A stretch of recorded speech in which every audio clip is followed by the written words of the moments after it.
कहवा ही छठी के नैहर कहवा में ससुर हे आहे। कवना बिरिछे छठी बैठली सखी सब छठ करे। कहवा ही छठी के नैहर कहवा में ससुर हे आहे। कवना बिरी से छठी बैठेली सखी सब छठ करे।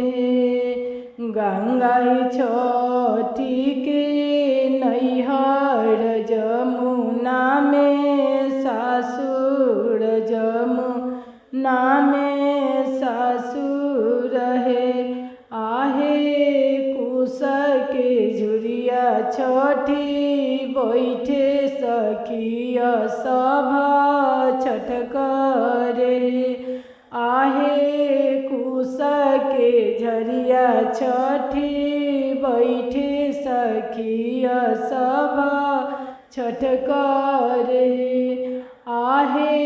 कोई के दियलु छठी दुई लाल कोई के चार लाल है आहे।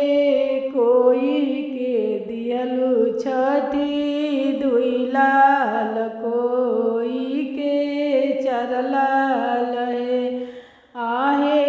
हमरो आचरवा बरुए खाली त लोगवा बांझिन कहे। छठी हमरो आचरवा बारे खाली त लोगवा बांझिन कहे। चुप हो बेटी तू घरवा चली जाहू तू घरवा चली जाहू नु। बेटी नौवे महीना हुई लालना छठिया तू करिया छठिया तू करिया नु आहे। नौवे महीना होरिला हुए छठिया तू करिया छठिया तू करिया नु आहे। नौवे महीना होरिला भइले बंझिन नैया छूटले बंझिन नैया छुटी गईले हो आहे। सावन बीतले भादव आइले भादो आई गईले नु आहे। सावन महीना बीती गईले भदौआ आई गईले भदौआ आई गईले नु आहे।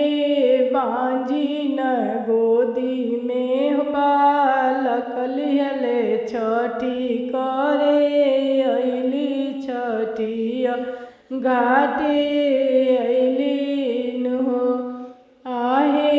निहुरी निहुरी गाँठ बानेली छठी के मानावेली छठी के पूजन करे। छठी बांझनी के नामवा छोराई दिहल भर मुहया शिष देहु भर मुहया शिष देहु हो। छठी बांझनी के नामवा छोराई दिहलु भर मुहया शिष देहु जिय से मोर लालनवा नु। बेटी जाहु तो घरवा लालन तोहरो जियस सो हागया मरे करस भादो छठ करिहनु हो।